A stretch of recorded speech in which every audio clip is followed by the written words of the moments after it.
නවතම video නරඹන්න Siyatha TV subscribe කරන්න.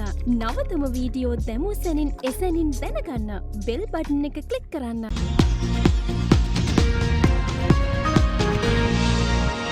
තරංග අපි තාම පැහැදිලිව දන්නවා රටක් විදිහට අපනයන ක්‍රියාවලිය මේ සියලු දේවල් පහුගිය කාලේ මේ COVID-19 නම කොරෝනා වෛරසයත් එක්ක සියල්ල අඩාල වුණා, කඩා වැටුණා, නතර වුණා. අර මේ සංචාරක ශාස්ත්‍රය ගැන කියද්දී අර තිලක් විරසික මහත්මයාගේ පාලම කැඩිලා කියලා.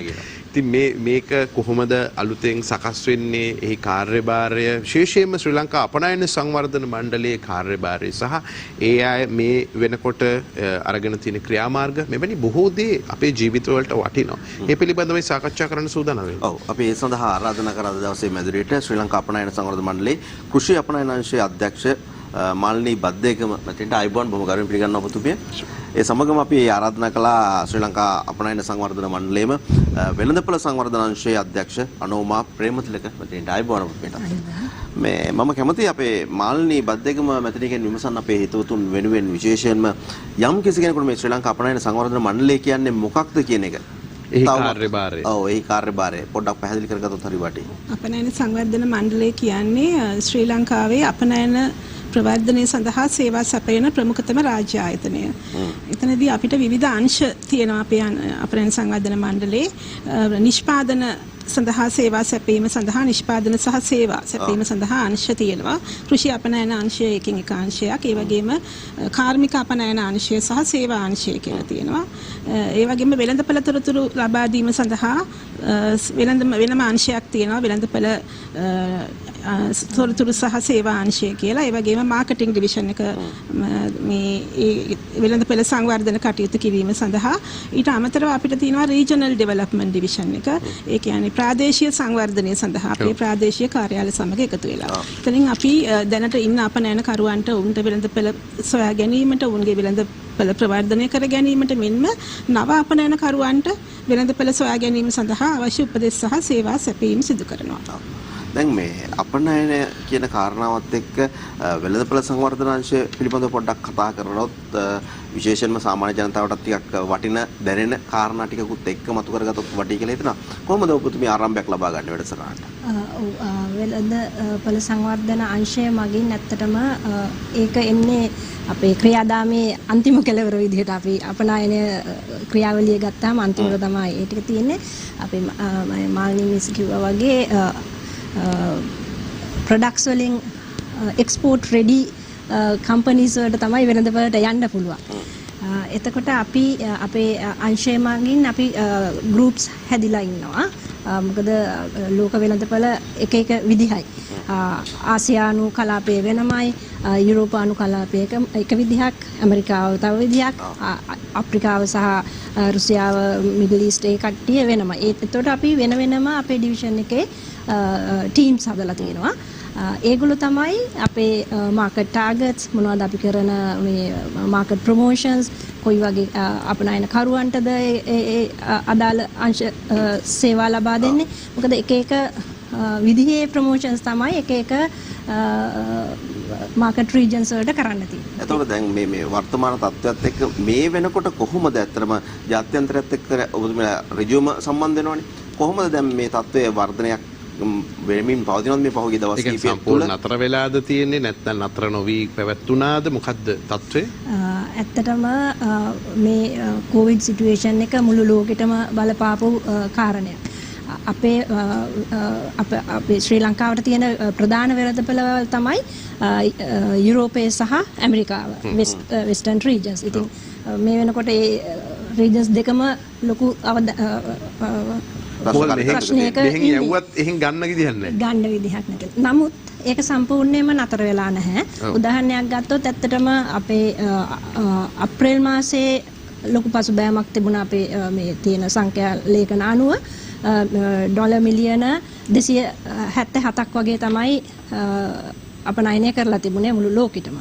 නමුත් හොඳ වෙලාවට මේ මාසයේ අපි බැලුවොත් ඒක ආපහු සැරයක් 600ක් වගේ ගිහිල්ලා තියෙනවා. සාමාන්‍ය තත්ත්වෙදී කොච්චරක් විතර යනවද? සාමාන්‍යයෙන් මාසික ගත්තොත් අපි ඩොලර් බිලියන් එකක් වගේ කියන්නේ 1000ක් වගේ මිලියන් 1000ක් වගේ සහ 800ක් 1000ක් අතර වගේ තමයි ඒ පහුගිය කාලේ එන සංඛ්‍යා ලේඛනට අනුව ඒ කියන්නේ පැහැදිලි අඩුවීමක් තියෙනවා. නමුත් අතර වෙලා නැහැ. මේ කාරණාව මෙතුමිය කියන කාරණාවත් එක ගත්තාම මේ දල ජාතික නිෂ්පාදනයේට විශේෂයෙන්ම රටේ දේශීය ආදායමට විශාල දායකත්වයක් ලැබෙන ක්ෂේත්‍රයක්.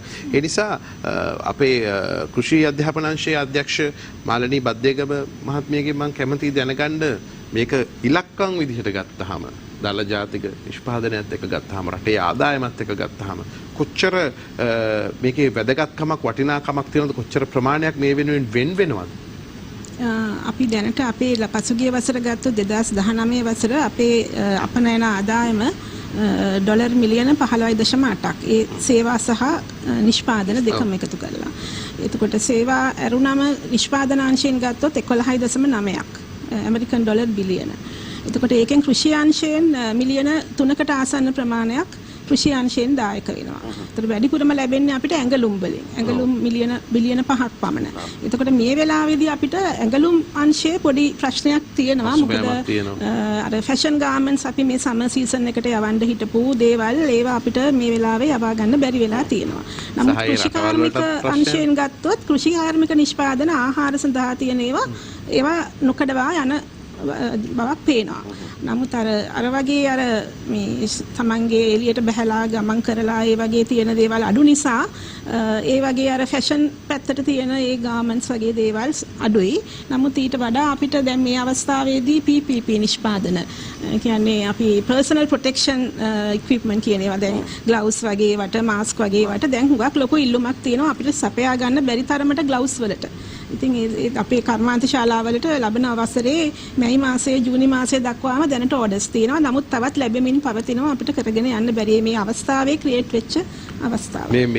මේ ගැටලුවත් එක්ක අපි කිසියම් වෙනස් විදිහකට අලුත් විදිහකට හිතලා නිර්මාණය වෙච්ච අවස්ථාවක්. ඒක තමයි රටක ඉදිරි ගමනට ඉවහල් වෙන්නේ වැදගත් වෙන්නේ. දැන් ඔබතුමියගෙන් තව කාරණාවක් අහන්න ඕනේ. මොකද මේ නව රාජ්‍යයත් එක්ක රජයේ ප්‍රතිපත්ති වෙනස් වෙනවා, අලුත් වෙනවා, අලුත් අදහස් එනවා. ඒ සියලු දේවල් එක දැන් පුරන් කුඹුරු අස්සෙද්දීමේ ක්‍රියාදාමයන් වගේ කෘෂිකර්මයේ අලුත් ප්‍රවණතා අලුත් වේගයක් අපිට දකින්න ලැබෙනවා. ඒවත් එක්ක මේ අපනයනයේ කෘෂි අධ්‍යාපන අංශයට ලබා දෙන දායකත්වය කොහොමද විශේෂයෙන්? දැනට රජය තීරණය කරලා තියෙනවා කෘෂිකර්මය ගැන අවධානයක් යොමු කරමින් කෘෂි අපනයනයේ අග එකතු කළ නිෂ්පාදන වැඩියෙන් වෙළඳපළට යවන්න ඕන කියන එක. ඉතින් එතනදී අපිට ක්‍රම දෙකකට මේක රජයේ ආර්ථිකයට රටේ ආර්ථිකයට දායක වෙන්න පුළුවන්. එකක් තමයි අපි සමහර භෝග වර්ග අපි රටින් ආනයනය කරනවා ලංකාවට. එකක් අපේ ආහාරය සඳහා ඒ වගේම අපි අග එකතු කරලා අපනයනය කිරීම සඳහා. නමුත් මේ අවස්ථාවේදී රජය තීරණ කරලා තියෙනවා සමහර භෝග වර්ග ආනයනය තහනම් කරලා තියෙනවා. ප්‍රතිඅපනයනය පිළිබඳ සාමාන්‍යයෙන් ස්පයිසස් වගේ දේවල්, ඒ වගේම ඉඟුරු කහ ඒ වගේ දේවල් දැන් අපනයනය තහනම් මේ ආනයනය තහනම් කරලා. ඉතින් මේ අවස්ථාව හොඳ අවස්ථාවක් අපිට අර මේ ආනයන සබ්ස්ටිටියුට් ඉම්පෝර්ට් සබ්ස්ටිටියුට් එකක් විදිහට අපිට මේක අපේ රටේ තුල වගා කරලා අපිට ආර්ථිකය දියුණු කරගෙන අපිටම අගය එකතු කරලා අපනයනය කරන්න අවස්ථාවක් ලබා ගන්න පුළුවන්. ඒක අවස්ථාවක්. ඒකෙන් අපිට විදේශ විනිමය හිඟය පියව ගන්න පුළුවන්. අපිට ඉතුරු කර ගන්න පුළුවන්. ඒ වගේම මේවා අපනයනය කිරීමෙන් අපිට නැවත විදේශ විනිමය අපිට රටට උපය ගන්න පුළුවන්. ඒ අවස්ථා දෙකම අපිට මේ කෘෂිකාර්මයේ නව ප්‍රතිපත්තිය නිසා උදා වෙලා තියෙනවා. එතකොට කෘෂිකාර්මික නිෂ්පාදන කතා කරොත් අපිට ගොඩාක් අංශ තියෙනවා. එළවලු පළතුරු, මල් සහ විසිතුරු පැලෑටි, කුළුබඩු, පොල් ආශ්‍රිත නිෂ්පාදන. ඉතින් මේ හැම දෙයක්ම අපි අග එකතු කර දෙයක් විදිහට තමයි අපනයනය කරන්නේ. එතකොට ඒ වගේ දේවල් වලින් අපිට ගොඩක් ග්‍රාමීය ආර්ථිකයට උගක් දායකත්වය ලබා දෙන්න පුළුවන්. අසංක දැන් ඔය කියන කාරණාත් එක්ක මේ අපේ නරඹන හිතවතුන්ට ඔබට විශේෂයෙන්ම වටින කාරණා කිහිපයක් එතුමිය අතින් කියවුණා කියලා මට හිතෙනවා අසංක මේ විශේෂයෙන්ම දැන් ඉල්ලුමට අපිට සැපයුම සපයන්න බැරි තත්ත්වයක් තියෙනවා. ඒ කියන්නේ අලුතෙන් පිරිසකට එකතු වෙන්න පුළුවන් මේ ශ්‍රේෂ්ඨයත් එක්ක. ඒත් එක්කම කෘෂිකර්මයේ පැත්තෙන් ගත්තත් දැන් ලොකු ඉල්ලුමක් තියෙනවා. ප්‍රතිඅපනයනයන් සීමා කිරීම තුළ අපේ රටට ලොකු ඉඩකඩක් තියෙනවා. මෙන්න මේ ඉඩකඩ කොහොමද අපේ හිතවතුන්ට පරිමහන්න එහෙම නැත්නම් ඒ ඉඩකඩට එකතු වෙනවා නම් මොන විදිහටද ඔබතුමාලත් එක්ක එකතු වෙන්න ඉඩකඩක් තියෙන්නේ? ඔව් එකක් තමයි අපි දැන් අපේ ප්‍රාදේශීය කාර්යාල හරහා අපි නොයෙකුත් නිෂ්පාදන ප්‍රවර්ධන වැඩසටහන් ක්‍රියාත්මක කරනවා. දැන් අපිට අපනයනය සඳහා සමහර භෝග වර්ග අවශ්‍යයි. ඒ අවශ්‍යතාවය සැපයුම වැඩි කරගන්න. මොකද අපි ඒ වගේ ප්‍රශ්නයක් ඇතන තරම් ඉදිරිපත් කරන්නේ මේ හුඟක් රැකියාවන් වල ඉදලා හිටපු අය අපි දැක්ක පහුගිය දවස්වල වවන්න පටන් ගන්නවා.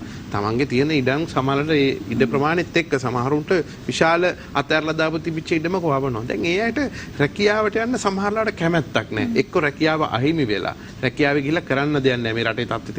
එහෙම අයට මේක ඉතාම වැදගත් පණිවිඩයක් වෙනවා ඔබතුමී කියන කාරණාව. ඒ නිසා දැන් අපි මේ අපනයන ප්‍රවර්ධන වැඩ කටයුතු වලදී අපි ඒ පළාත්වල අපනයනකරුවන්ගේ අවශ්‍යතාවය ගැන බලලා ඒ අවශ්‍ය භෝග ගම්වල නිෂ්පාදනය කිරීමේ වැඩසටහනක් අපි ක්‍රියාත්මක කරනවා. ඒ සඳහා අපේ ප්‍රාදේශීය කාර්යාලත් ඒකම අපිට ඉන්නවා හැම ප්‍රාදේශීය ලේකම් කාර්යාලයකම අපනයන ප්‍රවර්ධන නිලධාරියෙක්. එතකොට ඒ නිලධාරියා සහ අපේ ප්‍රාදේශීය කාර්යාලය එකතු වෙලා තමයි මේ වැඩසටහන ක්‍රියාත්මක කරන්නේ. එතකොට ඒ අපනයන කරුවෙකුට ඒ ගමේ ඉන්න ඒ නිෂ්පාදනය කරන කොටස සම්බන්ධ කිරීමක් අපි කරනවා. ඒ කරලා අපි තෝරගත්ත ක්වොලිටි එකකට ඒ නිෂ්පාදන හදන්න ඕනේ. ඒ වගේම ඒ හදන නිෂ්පාදනය ඒ එකඟ වෙච්ච මිලකට අපනයන කරුවට ලබා දෙන්නත් ඕනේ. මොකද අපනයන වෙළඳපොලේදී අපි හරි තරඟකාරී අනිත් රටවල් එක්ක අපි තරඟ කරන්න ඕනේ. ඉතින් ඒ නිසා ඒ නිෂ්පාදන මිල සහ තත්වය ඉතාමත්ම වැදගත්. ඉතින් ඒ සඳහා මූලික පුහුණු කටයුතු වගාකරුවන් පිරිසක් තෝරාගත්තට පස්සේ අපි ඒ කටයුතු ලබා දීලා ඒගොල්ලන්ට අපි ඒ තොරතුරු අවශ්‍ය කරන සම්බන්ධීකරණය අපනයන කරුවා සහ වගාකරුවන් අතර සිදු කරනවා. ඒ වගේම අපි කාබනික නිෂ්පාදන මේ දැන් ලෝකෙ හුඟක් ඉල්ලුම තියෙනවා කාබනික නිෂ්පාදන වලට. කාබනික නිෂ්පාදන ප්‍රවර්ධනය කිරීම සඳහාත් අපි දැන් අපනයන සංවර්ධන මණ්ඩලයෙන් වැඩසටහනක් කරගෙන යනවා. වගාකරුවන්ට කාබනික සහතික ලබා දෙන්න දැනට දේශීයව අපේ තියෙනවා කාබනික ස්ටෑන්ඩඩ් එකක් ඕගනයිසේෂන් ජාතික කාබනික ස්ටෑන්ඩඩ් එක ඒ ස්ටෑන්ඩඩ් එකට අනුව කාබනික සහතිකය ලබා ගැනීම සඳහා කුඩා පරිමාණ වගාකරුවන්ට ගොවීන්ට සහ සැකසුම් කරුවන්ට ලබා දෙන්න අපි කටයුතු කරනවා. ඒවා ලබා ගැනීමෙන් ඒගොල්ලන්ට අපනයන සඳහා ඒ තමන්ගේ නිෂ්පාදන සපයන්න පුළුවන්. මොකද සහතිකකරණය කියන එක ඒක හරි අවශ්‍යයි. මොකද මේක අපි ආහාරනේ සපයන්නේ. එතකොට ඒ ආහාරවලදී අර ෆුඩ් සේෆ්ටි කියන එක ආහාරවල තියෙන සුරක්ෂිතභාවය ඒක හුඟක් වෙළඳපළවල් වලදී බලනවා. ඉතින් අපි හදන නිෂ්පාදනය අපි සහතිකකරණයක් කරගන්න ඕනේ. මේක ආහාරය සඳහා සුදුසු නිෂ්පාදනයක් කියලා. දැන් මාළනී බද්දේගම මහත්මිය කියපු කාරණා වලට අමතරව අනුම ප්‍රවේගමත්‍රිය මේ කොහොමද අපේ රටේ ජනතාවට ඔබතුමියට දෙන්න තියෙන පණිවිඩය එහෙම නැත්නම් ශ්‍රී ලංකා අපනයන සංවර්ධන මණ්ඩලයත් එක්ක තවදුරටත් එකතු වෙලා වැඩ කරන්න පුළුවන් තවත් ශේෂ්ත්‍රයක් නැතිද? කෘෂිකර්මයේ පිළිබඳව එතුමිටියක් වැඩිපුර කතා බහ කරා. කොහොමද අපේ බලන අයට දෙන්න තියෙන දැනුවත් කිරීම සහ ඔවුන්ට මේ සඳහා යම් විදියකින් එකතු වෙන්න ඉඩකඩක් තියෙනවා නම් කොහොමද මේ අවස්ථාව අපිට පැහැදිලි කරගන්නේ? මොකද ඒ කාරණා පැහැදිලි කිරීම මම හිතන්නේ වෙළඳපොළ සංවර්ධනය වීම. ඔව් ඉතින් දැන් මාළනී මිස් ගොඩක් කෘෂිකර්මය ගැන කතා කළා. දැන් මේ කොවිඩ් සිටුේෂන් එකත් එක්ක අපි ඉස්සෙල්ලා කිව්වා වගේ අලුත් ප්‍රවණතාවක් ඇති වෙලා තියෙනවා. දැන් කිව්වා වගේ ෆැෂන් ගාර්මන්ට්ස් වලට තියෙන ඉල්ලුම අඩු වෙන්නේ නැති. නමුත් PPE ප්‍රොඩක්ට්ස් වලට වැඩියෙන් ඉල්ලුමක් තියෙනවා. ඔය වගේ කාබනික හොඳ මේ ඕගැනික් ප්‍රොඩක්ට්ස් වලට. ඒ වගේ අලුත් රැල්ලක් මේ ලෝකයේ ඇතිවීමෙන් යනවා. තේ වලට ඒ වගේම අපි හිතමු ආයුර්වේද සහ ස්පා ප්‍රොඩක්ට්ස් වගේ අර අන්න ඒ වගේ දේවල් ගැන අලුත් ප්‍රවණතා ඇති වෙමින් පවතිනවා. විශේෂයෙන් ඔය කොත්තමල්ලි වගේ දේවල් වලට මේ රට ඇතුළේම ඒක තමයි.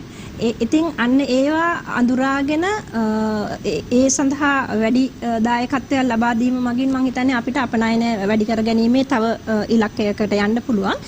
ඉතින් මේ සඳහා අපනයනකරුවන්ට ඒ අවශ්‍ය දැනුම ලබා දීම රටේ ඉඳන් වැඩ කළාට අපි නිතරම වැඩ කරනවා අපේ සියලුම මේ ශ්‍රී ලංකා තානාපති කාර්යාල අපි රටවල් 60කට අධික ප්‍රමාණයකට තියෙනවා.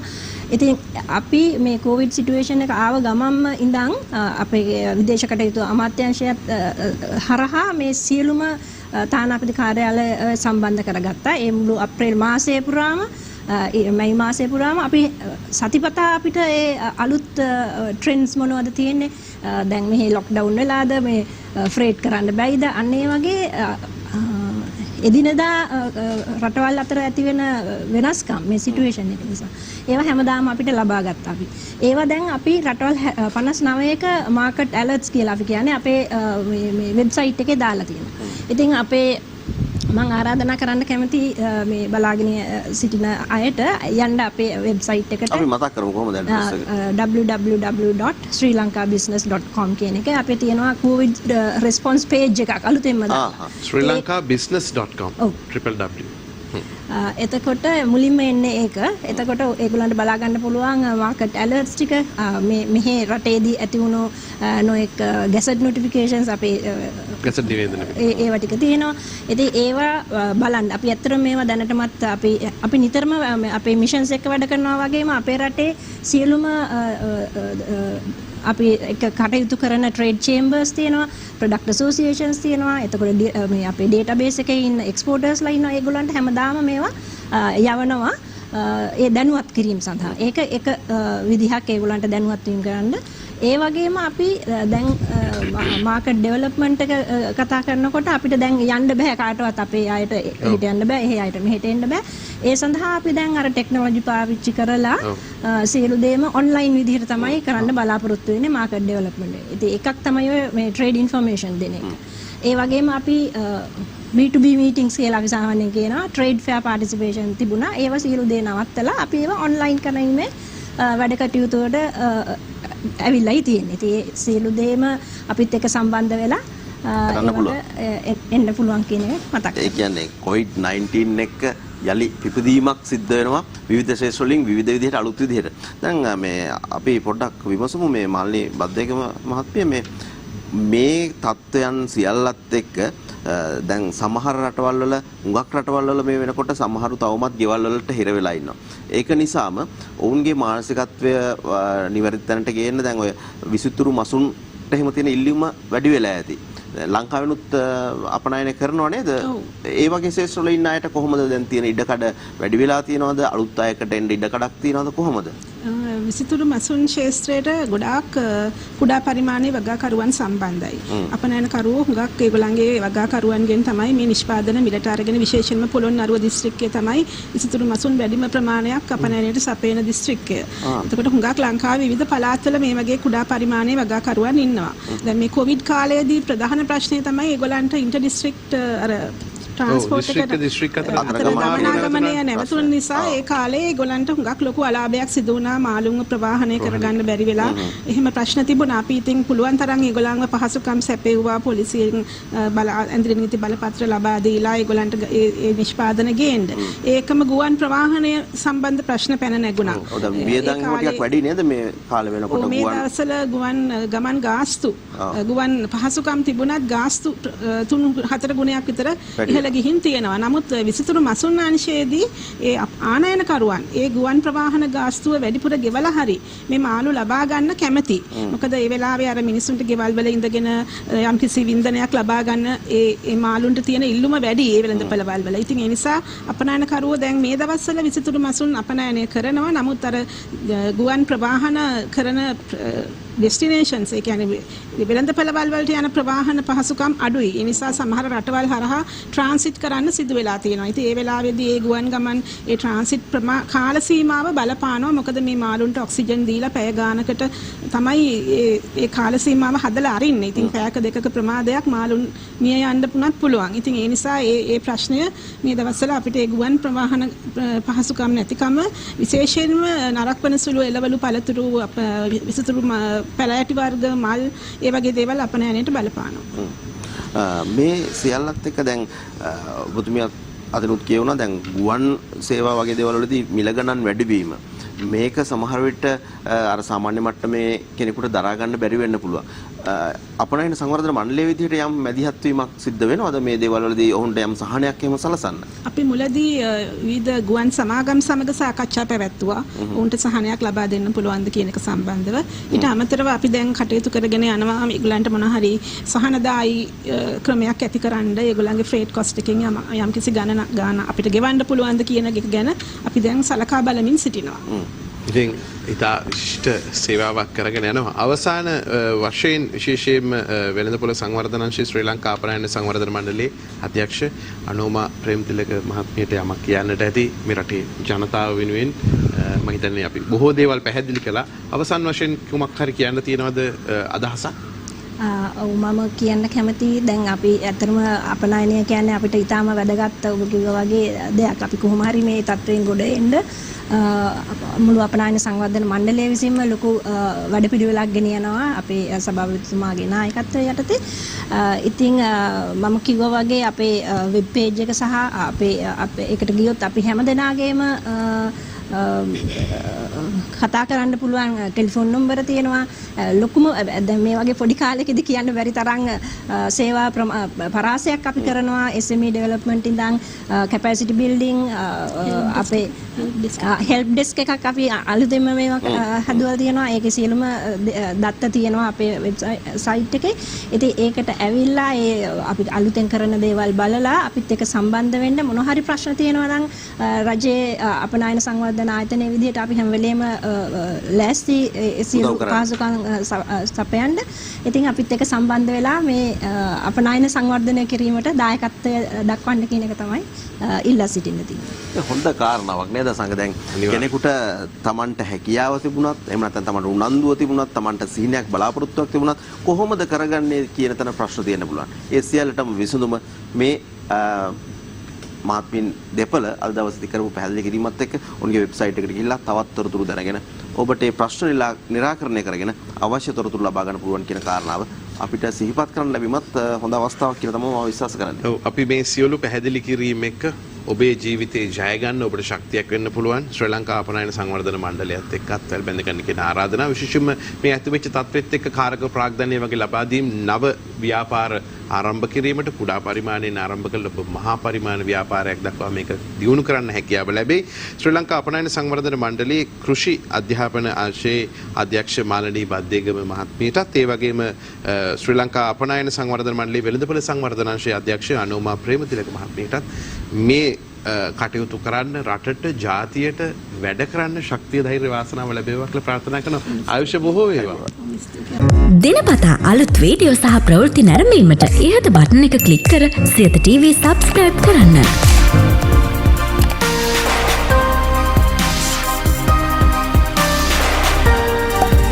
අලුත් වීඩියෝ ගැන මුලින්ම දැනගන්න මෙම සීනුව ක්ලික් කරන්න.